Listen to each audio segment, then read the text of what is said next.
भोपाल के पिपलानी इलाके में रहने वाले युवक ने 15 सितंबर को घर में फांसी लगाकर सुसाइड किया था।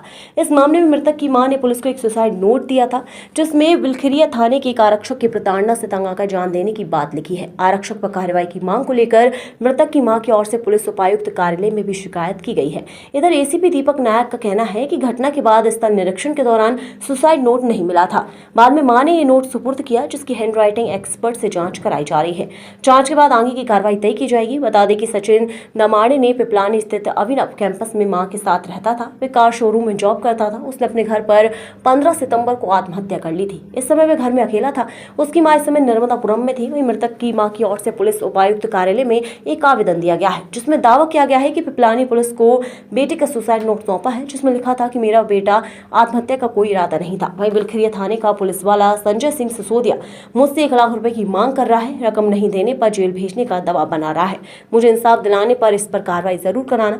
वहीं इस आवेदन में सुसाइड नोट को भी संलग्न किया गया। मां ने दावा किया है कि बेटी ने जब बेटे के कमरे की तलाशी ली तो एक डिब्बे में उसे सुसाइड नोट मिला था। बताया जा रहा है कि मृतक के बैंक खाते का इस्तेमाल साइबर फ्रॉड में किए जाने की जानकारी बिलखिरिया पुलिस को मिली थी। एक साइबर ठगी के केस की जांच में मृतक का अकाउंट चिन्हित किया गया था। इसी केस से नाम निकलवाने के लिए आरक्षक सचिन से रकम की मांग कर रहा था। सचिन की मां ने शिकायत में लिखा था कि बेटे की सुसाइड से 1 दिन पहले संजय सिंह सिसोदिया उसके घर पहुंचा था। इस बात की जानकारी उन्हें मोहल्ले वालों ने दी थी।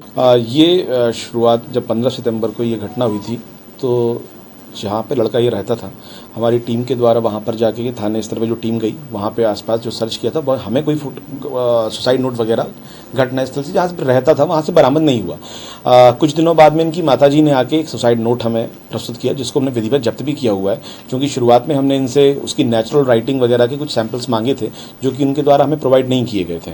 अब हालांकि उनके द्वारा दे दिए गए हैं और हमने बोर्ड ऑफिस से भी उसके सुसाइड जो उसकी नेचुरल राइटिंग से रिलेटेड चीज़ें हैं, जो उसने एग्जाम में कॉपियाँ वगैरह दी होंगी, तो वो हमने मांगी है, ताकि हम उसका ड्राफ्ट भेज सकें और ये निर्धारित कर सकें कि ये जिस लड़के ने सुसाइड किया था, ये सुसाइड नोट उसके द्वारा ही लिखा गया है। क्या लग रहा है इसमें सर? इसमें चूंकि बेसिकली एक मोबाइल चोरी की कहानी थी, मतलब चोरी की कहानी क्या रिपोर्ट थी, जिसमें से कि बिलखिरिया थाने से जो आरक्षक है उससे भी हमने बुला के पूछताछ की थी। तो उन्होंने ये बताया कि सर हम तो एक मोबाइल चोरी का मोबाइल था, जो कि सर्चिंग में हमें कहीं और चलते पाया गया था, जिसकी जानकारी ली जा रही थी। तो उसमें से कुछ मोबाइल बेचने की एक स्टोरी है और उसमें से पैसे ट्रांसफर होकर एक खाते से दूसरे खाते में इस लड़के के खाते में पैसे आए थे। ये चूंकि उसने हमें वर्बली भी कहानी अपनी बताई, जो स्टेटमेंट में अपनी उसने कहानी बताई। 1 लाख रुपए की जो मांग की आरोप लगे हैं, इसकी जांच करेंगे क्या?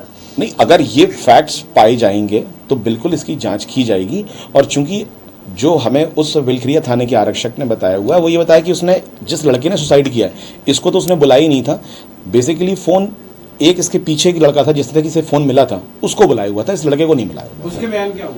उसके बयान में भी ये वाली बात नहीं आई है, पैसे वाली ऐसी कोई बात नहीं आई है। ये इनकी जो सुसाइड नोट जो दिया गया है, उसमें ये वाली फैक्ट्स आया है, सही में आया। तो उसका हम अभी सैंपल करा के और उसको ड्राफ्ट बना के भेजेंगे।